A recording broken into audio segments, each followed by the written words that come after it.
তো আজকে ঈদ মোবারক। তো আজকে আরিশ চলে এসেছে। আজকে তো চাঁদরাত। চাঁদরাত হবে। আজকে এসেছে আজমি শরীফ হচ্ছে কুমোরহাটে আমাদের প্রতিবারের মতো এবারও বিখ্যাত সেই স্থাপত্য হচ্ছে, এটা আমরা দেখতে এলাম।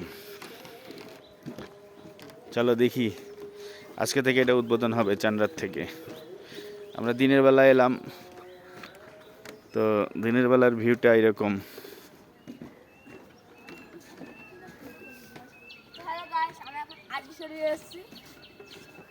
ঈদের পর আমরা আবার আসবো। এখনো এগুলো খুলেনি, এগুলো রাতে খুলবে।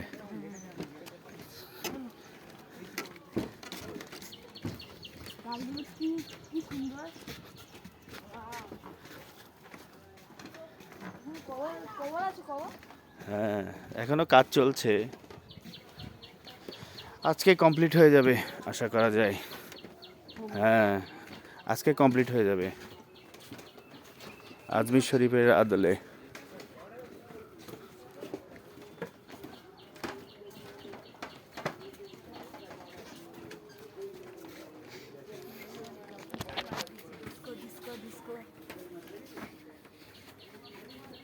আমরা এসেছি, আমি আর আরিশ দিনের বেলা, আমরা এরপরে রাতের বেলা এসে দেখাবো সবাইকে।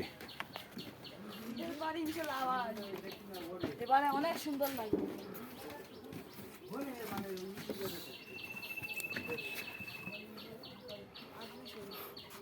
প্রতি বছর ঈদ উল ফিতরের সময় নানা রকম ঐতিহাসিক ইসলামিক যে স্থাপত্য সেগুলো নিয়ে থিম তৈরি করা হয়। এখানে মেলা হবে। হ্যাঁ, এখানে টোটালটাই মেলা এরিয়া হবে। সন্ধ্যার সময় এটা জমজমাট হয়ে যাবে। আগামী 7 দিন এই এরিয়াটা জমজমাট একটা এলাকায় পরিণত হবে।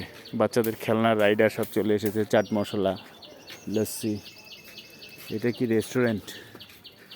দারুণ। এই পঞ্চায়েত থেকে এই যে আয়োজন করছে খুবই সুন্দর। ওই দেখো আজমি শরীফ, এখন থেকে কি সুন্দর লাগছে। প্রতি বছর ঈদ উল ফিতরের সময় আমরা অপেক্ষায় থাকি নতুন কি থিম নিয়ে এই কুমোরহাট তাদের আয়োজন করছে।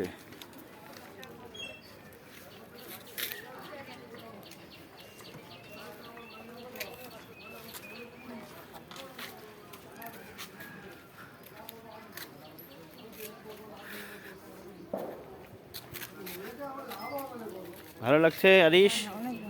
আরিশ খুব খুশি। আরিশ আর হাম।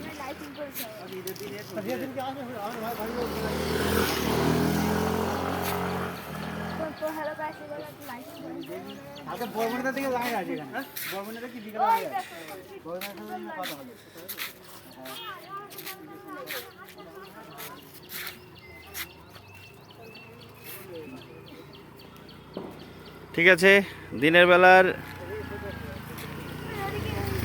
এই দারুণ শৈলীটা আমরা দেখলাম। আনবে, রাতে আনবে। এবারে রাতের বেলা যখন লাইট ফাইট জ্বলে যাবে, লাইট টাইট জ্বলবে, সব লাইটিং হবে, আলোকিত হবে চারিদিকে। আজকে সব করে ফেলবা, কারণ তো আজকে চাঁদরাত। তখন এসে আমরা আবার দেখাবো। আজকে সব করে তো সবাইকে ঈদ মোবারক। ঈদ মোবারক। দেখা হবে আর পরের ভিডিওতে। পরের ভিডিওতে।